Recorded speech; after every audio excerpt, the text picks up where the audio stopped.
Hello and welcome to Author with me, Jasveer. And in today's episode, author Simi Anand will talk about her book series, Story Time with Proverbs, and how she has made her mission to inculcate reading habits in the kids. Simi, welcome to the podcast. Hello, नमस्ते। मेरा नाम सिमी आनंद है और मैं एक लेखिका हूँ बच्चों की बुक्स की।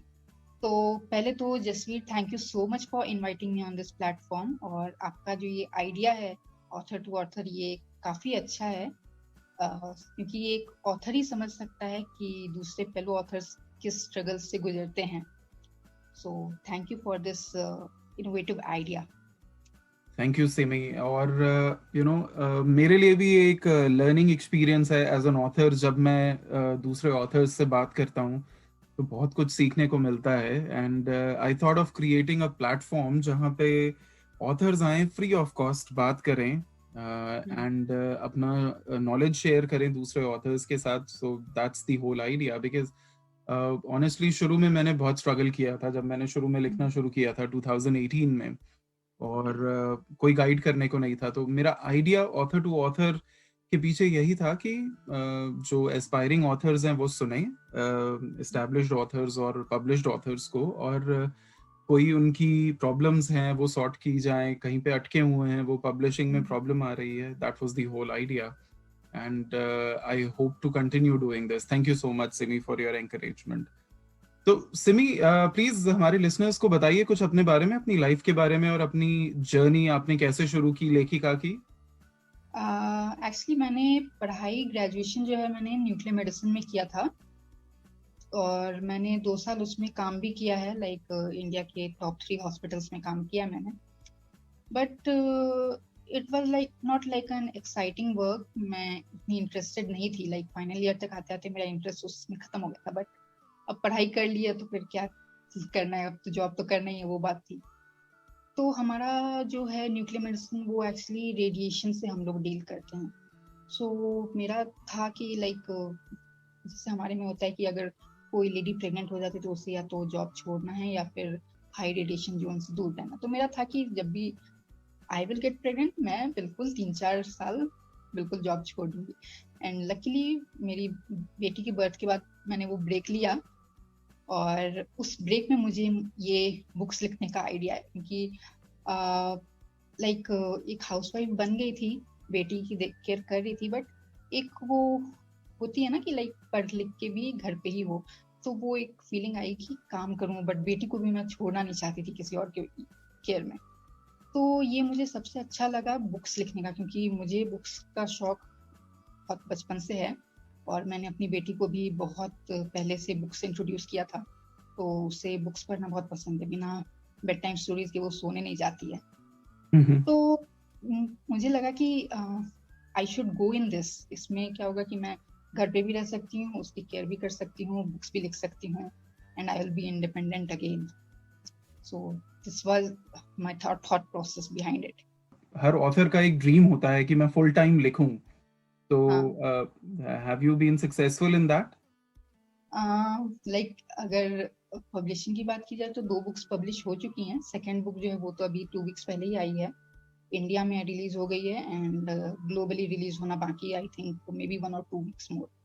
ओके। बट जो होता है कि डेली लिख सको, वो जैसे एक्सपर्ट्स बोलते हैं ना कि एज एन ऑथर आपको डेली आधा 1 घंटा तो लिखना ही चाहिए। तो वो मेरे लिए पॉसिबल नहीं हो पाता है एक्चुअली, यस। क्योंकि यस।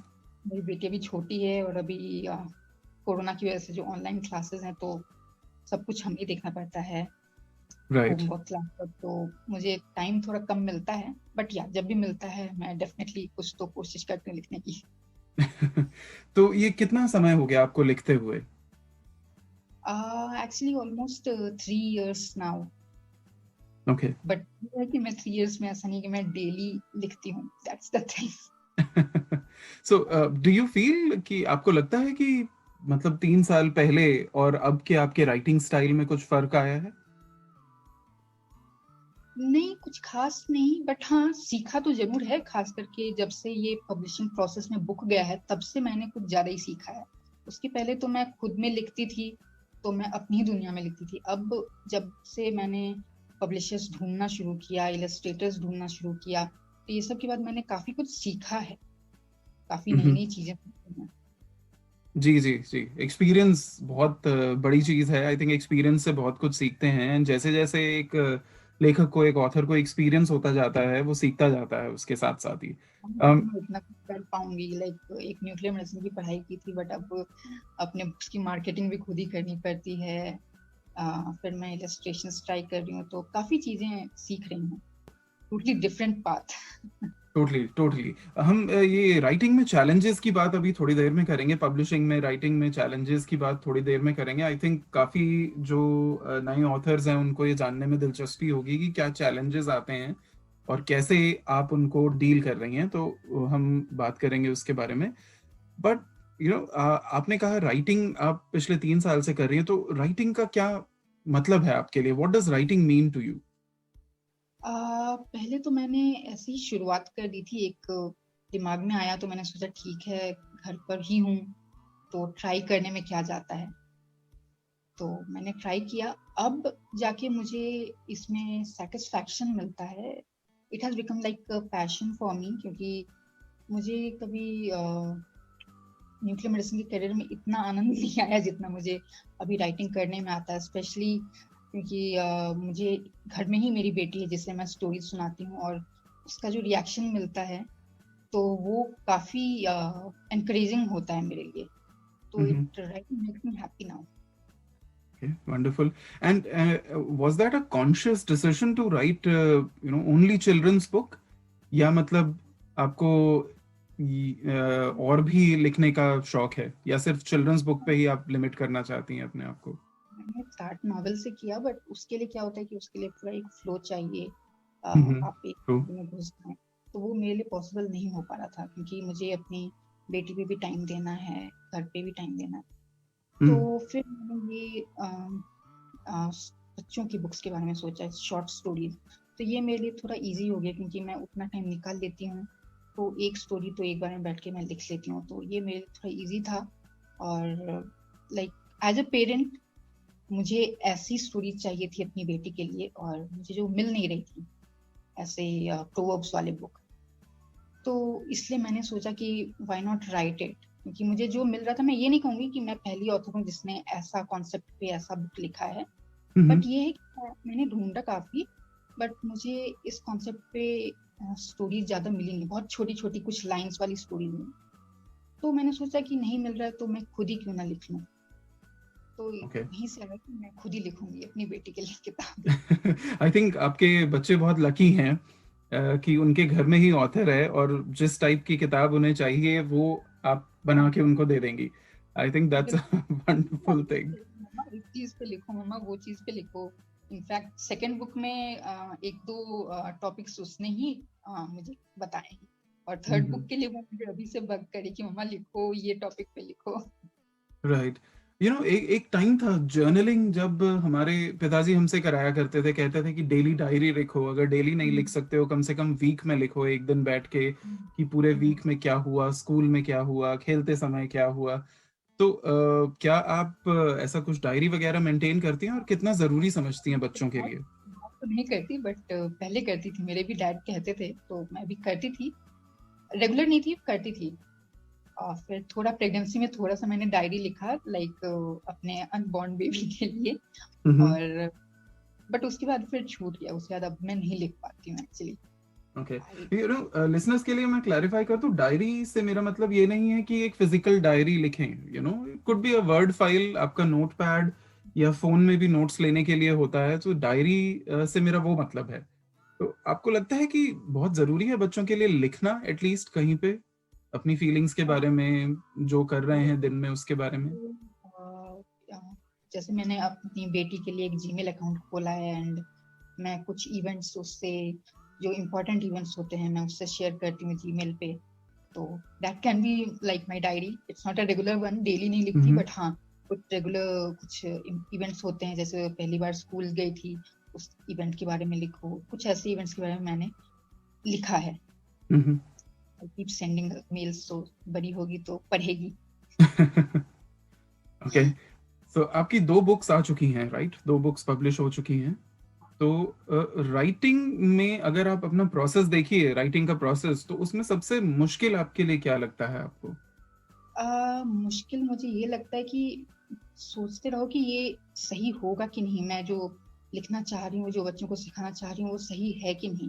और एक बच्चों की बुक्स लिखने का सबसे बड़ा डिफिकल्ट पार्ट जो मुझे लगता है वो ये है कि हमें टू सेट ऑफ ऑडियंस को सेटिस्फाई करना होगा। पहले तो अगर पेरेंट हमारे इम्प्रेस होंगे तभी वो अपने बच्चों के लिए बुक्स खरीदेंगे।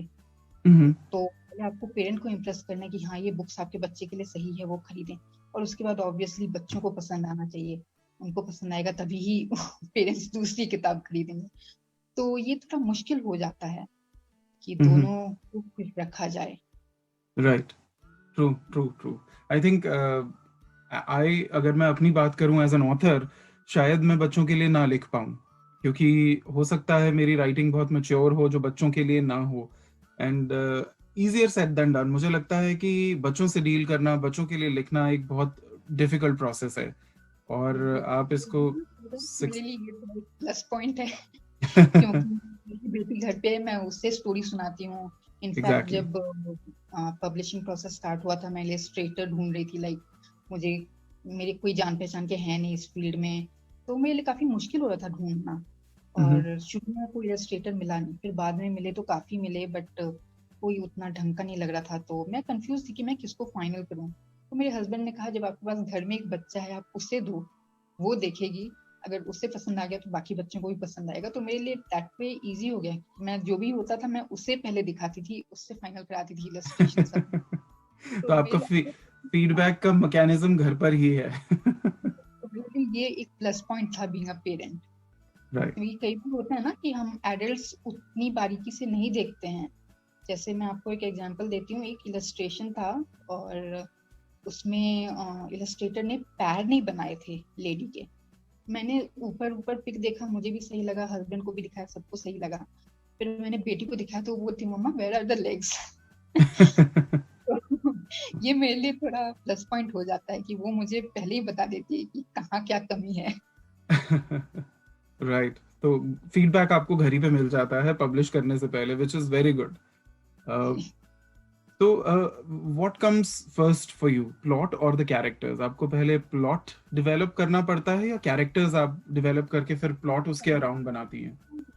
मेरी बुक की जो कैरेक्टर मेन पिया, एक 5 साल की बच्ची है। मेरी सारी स्टोरीज उसी के इर्द गिर्द घूमती हैं। वो हैं और उसके पेरेंट्स हैं। हर स्टोरी में उसके पेरेंट्स उसे कुछ नया सिखाएंगे, कुछ सर्कमस्टेंसेस होते हैं ऐसे। तो मेरी डेफिनेटली प्लॉट मैटर करता है, क्योंकि वही बताएगा कि बच्चों पे कैसा इम्पैक्ट पड़ने वाला है। ग्रेट। सिमी, आई नो कि एक ऑथर के लिए अपनी पूरी बुक एक बच्चे की तरह होती है, बहुत प्यार होता है, वो बहुत मेहनत से बुक लिखता है। लेकिन हर ऑथर की कुछ फेवरेट लाइंस होती हैं अपनी बुक से। तो अगर आपको मैं कहूँ कि फेवरेट लाइंस हमें कुछ सुनाए लिसनर्स के लिए, तो वो लाइंस कौन सी होंगी? तो जैसे मैंने मेरी जो सेकंड बुक है उसमें एक स्टोरी है, बेटर लेट देन नेवर। ये स्टोरी है अवेयरनेस लाने के लिए बच्चों में अबाउट द ट्रैफिक रूल्स। तो ओके। इस स्टोरी में मैंने एक पोएम ट्राई किया है और जो मेरी बेटी को तो काफी पसंद आया है। तो आई होप कि बाकी बच्चों को भी पसंद आए। तो मैं पोएम वो सुना देती हूँ। जी। So the poem is: When the light is red, I will stop and won't go ahead. When the light is yellow, I will slow down, dear fellow. When the light is green, I will go ahead like a queen. तो मेरी ये बेटी को ये poem काफी पसंद आता है। जब भी हम लोग रेड सिग्नल पे रुकते हैं तो वो ये गाना जरूर गाती है। Wow, this is good. मतलब बच्चों को एजुकेट भी कर रहा है, and I think this is so good. क्योंकि जब मैं इंडिया में था तो मैं बच्चों के लिए रोड सेफ्टी की ट्रेनिंग किया करता था, एंड आई थिंक बच्चों में बहुत एंथुजियाज्म होता है ऐसी चीजें सीखने के बारे में। एंड आई थिंक अगर आप छोटे बच्चों को ये पोएम के माध्यम से बता रही हैं। तो उसे रेड दिख जाता है तो वो बोलती पापा रेड सिग्नल स्टॉप स्टॉप। तो वेरी नाइस। वो अवेयरनेस आ गया है और मुझे लगता है कि अगर बच्चों में अवेयरनेस आ जाए तो कई बार वही पेरेंट्स को कुछ गलतियां करने से रोक सकते हैं। तो जी बच्चों में बिल्कुल। ये awareness लाना बिल्कुल। बहुत जरूरी है, मुझे लगता है। बच्चे सॉर्ट ऑफ मिरर होते हैं, शीशा है वो। कि पेरेंट्स बिल्कुल, को हमेशा वो अपनी गलती दिखाई देगी उनमें और वो टोकेंगे, क्योंकि बिल्कुल। बच्चे हमेशा साफ दिल से बोलते हैं। And I I love this poem. तो सिमी जी, आपको 3 साल हो गए लिखते हुए, तो आपने शायद काफी पब्लिशर्स से डील किया हो, तो आपका फेवरेट पार्ट क्या है पब्लिशिंग का, और ऐसा कौन सा पार्ट है जो आपको नापसंद है? फेवरेट पार्ट तो वही है जब फाइनली इतनी मेहनत के बाद बुक हाथ में आता है, तो लाइक इतने महीने की जो मेंटल स्ट्रेस और परेशानियां होती हैं वो लगता है कि चलो साकार हुआ, मेहनत सफल हुआ। और अगर बच्चे पसंद करें उसे तो वो तो सबसे बेस्ट ही फीलिंग है, वो तो मीन्स एक अवार्ड ही है आपके लिए। जी। तो जैसे कुछ बच्चों को बहुत पसंद आया तो उनके पेरेंट्स ने बताया कि किड्स आर लाइकिंग इट, तो दैट वाज रियली एनकरेजिंग। उससे लगा कि ठीक है चलो मैं और लिखूंगी बच्चों के लिए। हम्म। सबसे अच्छी बात लगती है मुझे। Very nice. Least favourite least में मैं फेवरेट। ये कहूंगी कि जैसे मेरी बुक सेल्फ पब्लिश्ड है लाइक बाय पब्लिशर, बट तो मुझे पहले तो सेल्फ पब्लिशिंग का उतना आइडिया नहीं था, कि कोई बताने वाला नहीं था, वो तो खुद से डील करते करते अब समझ में आया है। तो सेल्फ पब्लिशिंग में बुक की प्राइस थोड़ी सी हाई हो जाती कंपेयर टू ट्रेडिशनल पब्लिशर्स, तो इसकी हम्म। वजह से अफेक्ट होते हैं। ऐसा भी नहीं है कि लाखों में बुक आती है, ऐसा भी नहीं है, बस कुछ 250 की बुक है, बट फिर भी एक हल्का सा रेट ज्यादा हो जाता है। और प्रॉब्लम ये है कि आजकल लोग ऑनलाइन वीडियो ज्यादा प्रेफर करते हैं rather than बच्चों को बुक पढ़ाने से। हम्म। तो इसलिए ये हो जाता है कि ऑलरेडी बहुत कम लोग होते हैं जो बुक्स प्रेफर करते हैं, फिर उसके ऊपर बुक की प्राइस हल्की सी हाई हो जाती है, तो वो एक नेगेटिव पॉइंट हो जाता है हमारे। Right. Right, I think self publishing का ये एक नेगेटिविटी है। यस। पहली बात तो है कि खुद पैसा खर्चना पड़ता है, और जो प्रोडक्ट आता है वो भी थोड़ा हाई प्राइस यस। रेंज में होता है, बिकॉज ऑब्वियसली आपने पैसा उस पे लगाया है तो आपको रिटर्न भी चाहिए। तो यस। या सेल्फ पब्लिशिंग का ये प्रॉब्लम रहता है। आपको टाइटल कैसे आता है दिमाग में? हम आप टाइटल कैसे डिसाइड करती हैं अपनी बुक का? टाइटल के लिए मुझे एक्चुअली उतना नहीं सोचना पड़ा, क्योंकि ये स्टोरी बुक्स है, प्रोवर्ब्स बेस्ड है। तो एक दो बार मैंने 2-3 टाइटल्स थे, मैंने अपने डैड के साथ मिलके डिसाइड किया, और उतना मुश्किल नहीं हुआ, क्योंकि शॉर्ट स्टोरीज हैं तो आसानी से स्टोरी टाइम विद प्रोवर्ब्स कर दिया, तो इससे लाइक बुक का टाइटल देख के ही लोग समझ जाएंगे कि ये प्रोवर्ब्स से बनी है शॉर्ट स्टोरीज वाली बुक। तो it was not that difficult for me. Right. Okay. तो how often do you write Simi? आपने कहा कि ऑब्वियसली घर में बच्चा है जिसको आप संभाल रही हैं, ऑनलाइन क्लासेस भी हैं, बट कोई शेड्यूल बना के रखती हैं आप, या मतलब? तो पॉसिबल नहीं हो पाता है, हम्म। एज आई टोल्ड यू, घर के काम, बच्चे जी। का ऑल। बट ट्राई करती हूँ कि एटलीस्ट जो भी थोड़ा बहुत टाइम मिले उसमें मैं कुछ तो लिख लूँ। और सिर्फ राइटिंग नहीं, आजकल मैं नई चीजें भी ट्राई कर रही हूँ, लाइक इलस्ट्रेशन, ब्लॉगिंग। तो कुछ ना कुछ तो थोड़ा आधा एक घंटा तो निकाल के ये सब कर ही लेती हूँ मैं। बट कोई सेट शेड्यूल नहीं है कि इतने बजे मैं फ्री हो ही जाऊंगी, क्योंकि ये छोटी बच्ची है, तो कितना भी इसे कुछ कर दो आ ही जाए कि मम्मा ये कर दो, मम्मा वो कर दो। तो वो मुश्किल होता है एक सेट टाइम निकालना। जी। जी। ओके। सो हर ऑथर की एक चॉइस होती है, एक टेस्ट होता है अपने राइटिंग स्पेस के बारे में। तो आपको अपने राइटिंग स्पेस में क्या चाहिए होता है? मुझे बस अपनी बेटी से बोलना होता है, बेटा थोड़ा देर मुझे काम कर लेने दो। ओके। तो अगर मान गई तो ठीक है, वरना तो फिर उनके पीछे दौड़ना पड़ता है। राइट। बस तो घर घर में कोई डेडिकेटेड स्पेस है आपका जहाँ पे आप बैठ के राइटिंग करती हैं, या? स्टडी टेबल है, तो जब भी टाइम मिला तो वहीं पे बैठ के करती हूँ। तो थिंग इज उसका भी स्टडी टेबल वही है, तो मुझे वहां बैठे देख के उसे कभी कभी होता है कि मम्मा my study table, I need to sit here. तो वो सब हो जाता है शेयर करना, बट ठीक है, अब छोटी है तो कांट ब्लेम हर। जी, बिल्कुल। वर्क फ्रॉम होम का ये साइड इफेक्ट भी है, बेनिफिट भी है, कि आप हाँ। फैमिली के बहुत करीब हैं। और हाँ। साइड इफेक्ट ये है कि डिस्टरबेंस हमेशा होती रहेगी। बट आई थिंक ये एक ऐसा ऐसा लाइफ में चेंज आया है कि we all have to get used to it, yes. इसी स्टाइल में। राइट। यस। तो सिमी जी, आपको क्या पसंद है जब आप राइटिंग नहीं कर रही हैं, तो आप क्या करते हैं? What are your hobbies? ऐसे तो बहुत कम ही ऐसा टाइम मिलता है जब मैं राइटिंग ना करूँ, और कुछ टाइम ऐसा मिल जाए मोस्टली बेटी के सोने के बाद होता है। तो अगर मैं राइटिंग नहीं कर रही हूँ तो मुझे मूवीज देखना पसंद है, क्योंकि काफी पेंडिंग मूवीज हो जाती हैं, तो लगता है थोड़ा कुछ रिलैक्स करो, कुछ मूवीज देख लो, या फिर बस सो जाओ, आराम कर लो। और मैंने बुक्स पढ़ने का काफी शौक था, मैं काफी पढ़ती थी पहले। Yes, I was about to ask कि ऐसे कौन से ऑथर्स हैं जो सिमी पढ़ती है जब सिमी लिखती नहीं है? मैं पढ़ती तो काफी थी, इंडियन ऑथर्स भी, इंटरनेशनल ऑथर्स भी, बट अभी मैंने काफी सालों से पढ़ा नहीं है। आई एम होपिंग कि जल्दी पढ़ना शुरू कर पाऊँ मैं। तो मुझे जो सबसे अच्छा लगा, लाइक मैं ट्वाइलाइट की फैन हूँ, तो मेरा ऐसा है कि मैं ऐसा बुक या ऐसा कैरेक्टर क्रिएट करूँ जैसे स्टेफनी मेयर और जेके राउलिंग ने किया है। तो ये तो लाइक एक ड्रीम कम ट्रू ही होगा। बट जैसे वो बुक्स में पढ़ती हूँ तो लाइक एक अलग ही दुनिया में खो जाती हूँ कुछ दिन तक, वो चाहे कितनी बार भी पढ़ो बोर नहीं होते हैं। तो मेरा वही एम है कि मैं भी ऐसे बुक्स लिखूं कि रीडर्स चाहे जितनी बार पढ़ें वो बोर ना हो, बार बार पढ़ते रहें। तो that is my aim, the goal true. In life right now. True, I think जो एक ऑथर की कला होती है कि अपनी राइटिंग से, वो अपने वर्ड्स से, शब्दों से रीडर्स को एक दूसरी दुनिया में ले जाए, तो आई थिंक जेके रॉलिंग से बढ़िया कौन होगा। हैरी पॉटर सीरीज जिसमें उन्होंने एक पूरी दुनिया ही बनाई है, truly it's a dream come true कि एज एन ऑथर हम भी कोई ऐसा प्रोजेक्ट लिखें, hopefully.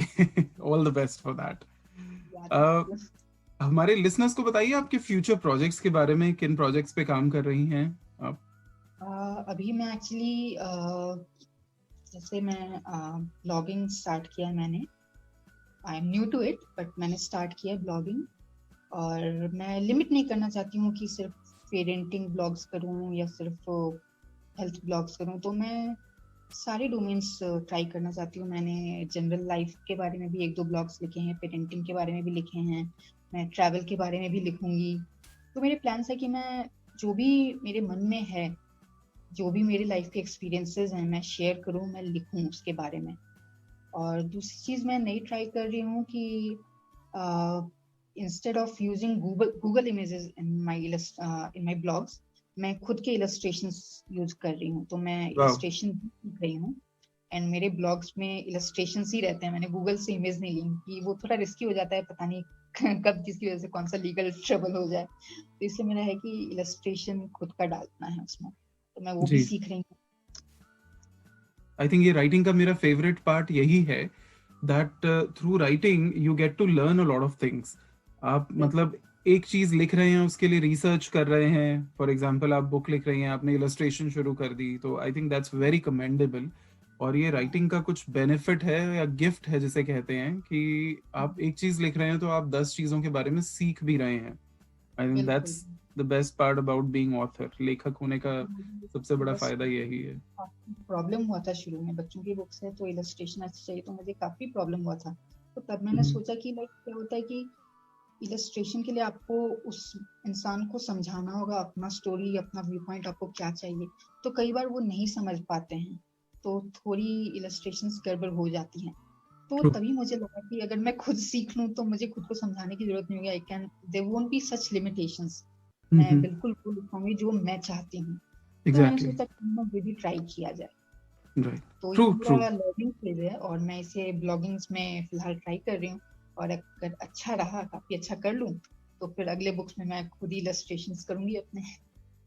Wonderful, all the best for that. And Thank थोड़ा मार्केटिंग प्रोसेस के बारे में बताइए हमारे लिसनर्स को कि सेल्फ पब्लिशिंग में आप मार्केटिंग किस तरीके से कर रही हैं? you. ये काफी मुश्किल रहा है, क्योंकि मुझे लगता था कि मेरा कंटेंट गुड होना चाहिए, बाकी तो मार्केटिंग वगैरह पब्लिशर्स हैंडल करेंगे। बट जब मैं I when I got inside the publishing process, मुझे पता चला कि इसमें पैकेज के हिसाब से आपको मार्केटिंग होता है। तो आप ज़्यादा अफोर्ड नहीं कर सकते, कि आपका ऑलरेडी काफ़ी चीज़ों पे खर्च होता है, एडिटिंग पे, इलस्ट्रेशन पे। तो मार्केटिंग का कमान भी आपको खुद ही संभालना होता है। तो मैं सोशल मीडिया पे ज़्यादा एक्टिव नहीं रहती थी, मुझे कोई उतना फैन फॉलोइंग वगैरह का कोई मुझे उतना क्रेज नहीं था। तो अब मैंने जाना है कि ये सब काफी जरूरी है फॉर एन ऑथर, एक फैन बेस बनाना। तो फिलहाल तो मैं वही फेसबुक और इंस्टाग्राम पे ही कर रही हूँ, मार्केटिंग जो ग्रुप्स होते हैं उस पे, और ब्लॉगिंग इसलिए शुरू किया है, इलस्ट्रेशन शुरू किया है। तो मेरा ये है कि लाइक पहले फैन बेस बनाना काफी जरूरी है एस्पायरिंग ऑथर्स के लिए। हम्म। कंटेंट तो गुड हो ना हो, बट फैन बेस होना ज्यादा जरूरी है मेरे ख्याल से। True. I think marketing decide करेगा कि बुक कितनी सक्सेसफुल होती है, कितने लोगों तक पहुंचती है। और बिल्कुल। सेल्फ पब्लिशिंग में मार्केटिंग बहुत जरूरी है, राइट? बहुत। तो सिमी, अगर आपके लिए, आपके पास कोई मैसेज है यंग और एस्पायरिंग ऑथर्स के लिए, तो वो क्या होगा? उनके लिए तो मैं यही कहूंगी कि मुझे ये चीज रियलाइज नहीं हुआ पहले कि सोशल मीडिया इतना पावरफुल है और इतना जरूरी है फैन फॉलोइंग होना। तो जो लोग अभी ट्राई कर रहे हैं, तो उनके लिए यही है कि कंटेंट तो आप अच्छा रखें ही, बट आप अपनी सोशल मीडिया प्रेजेंस जरूर बनाएं। वो ज़्यादा ज़रूरी है। आपको जाने लोग आपके काम से, उसके लिए बुक्स खरीदने के लिए, क्योंकि ऐसा होता है कि आजकल लोगों का प्रेफरेंस बुक्स के लिए कम होता है, तो इसलिए आपकी फॉलोइंग ज़्यादा ज़रूरी है होना, वरना शायद ही कोई बुक खरीदे। एंड आई थिंक सबसे बड़ी बात यह है यंग और एस्पायरिंग ऑथर्स के लिए कि डिसअपॉइंट ना हो। अगर एक रास्ता नहीं मिल रहा है तो दूसरा चुने। ऑनलाइन रिसोर्सेज हैं बहुत आपके लिए। अपना जी। रास्ता ढूंढें। अगर किसी से मदद नहीं मिल रही है, जैसे कि मैं शेयर कर रहा था कि मुझे शुरू में मदद नहीं मिली थी, हम्म। लेकिन रिसर्च इतनी है ऑनलाइन, इतना डेटाबेस है कि आपको किसी भी प्रॉब्लम के लिए सोल्यूशन जरूर मिल जाएगा। बिल्कुल एंड बिल्कुल। एंड बेस्ट सोल्यूशन सिमी जी ने खुद बताया है कि खुद सीखिए और खुद करिए, जैसे कि ये इलस्ट्रेशन कर रही हैं। यस। और मुझे लगता है लाइक मेरा, लाइक बच्चों का बुक्स है तो मैं इसे किंडल, सिर्फ किंडल पे, लाइक किंडल पे तो है सेकंड बुक मेरी, बट मैं सिर्फ किंडल पे रिलीज नहीं कर सकती हूँ। कितने पेरेंट्स होंगे जो बच्चों को, जैसे मैं प्रेफर नहीं करती अपने बच्चे के लिए ज्यादा स्क्रीन टाइम, तो मेरे जैसे और भी पेरेंट्स होंगे जो स्क्रीन टाइम पसंद ना करते हों, तो वो एक लिमिटेशन हो जाता है मेरे लिए। बट अगर कोई, अगर एक नॉवेल लिख रहा है बड़े लोगों के लिए, तो अगर आपको पब्लिशर नहीं मिला तो आई थिंक आप सिर्फ किंडल या ऑनलाइन ई बुक्स का सहारा ले सकते हैं। आई थिंक तो किंडल, केडीपी जो है, किंडल डायरेक्ट पब्लिशिंग, एक ऐसा हाँ। रिसोर्स है जो फ्री अवेलेबल है। एंड हाँ। आप पब्लिश कर सकते हैं। और भी बहुत सारे पब्लिशर्स हैं जो फ्री पब्लिशिंग सर्विस ऑफर कर रहे हैं। All you need to do is just research. आपको सिर्फ रिसर्च करके ढूंढ के निकालना है। एंड यस, लेकिन पब्लिशर्स के कुछ अपने अलग ही पंगे होते हैं। राइट। सेल्फ पब्लिशिंग वालों के अलग पंगे, खैर क्या कहना, लाइफ में तो पंगे हर जगह ही होंगे। एग्जैक्टली। तो बस आपको अपना मेहनत करना है और आपको अपना रास्ता खुद निकालना है। Wonderful, wonderful. Thank you so much for that message Simi. I am sure young और एस्पायरिंग ऑथर्स के लिए आपकी सजेशंस काफी यूजफुल रहेंगी। थैंक यू सो मच हमारे साथ समय बिताने के लिए Simi. Thank I love the conversation. I hope you also enjoyed it. I thoroughly enjoyed. I hope हमारे लिसनर्स जो हैं उन्हें भी कुछ इन्फॉर्मेटिव मिला हो। जी बिल्कुल। आई एम श्योर काफी कुछ सीखने को मिलेगा यंग और एस्पायरिंग ऑथर्स को हमारी इस डिस्कशन से। Simi, thank you so much for taking time out. या So guys, that was author Simi for you. Simi ji, please जाने से पहले एक बार बताइए कि आपकी बुक्स कहाँ कहाँ अवेलेबल हैं, कौन कौन से पोर्टल्स पे अवेलेबल हैं? तो मेरी first book story time with proverbs, ये ओनली सिर्फ इंडिया में अवेलेबल है, तो अमेजन, फ्लिपकार्ट, गूगल बुक्स और publisher site that is Blue Rose Publishers के साइट पे अवेलेबल है।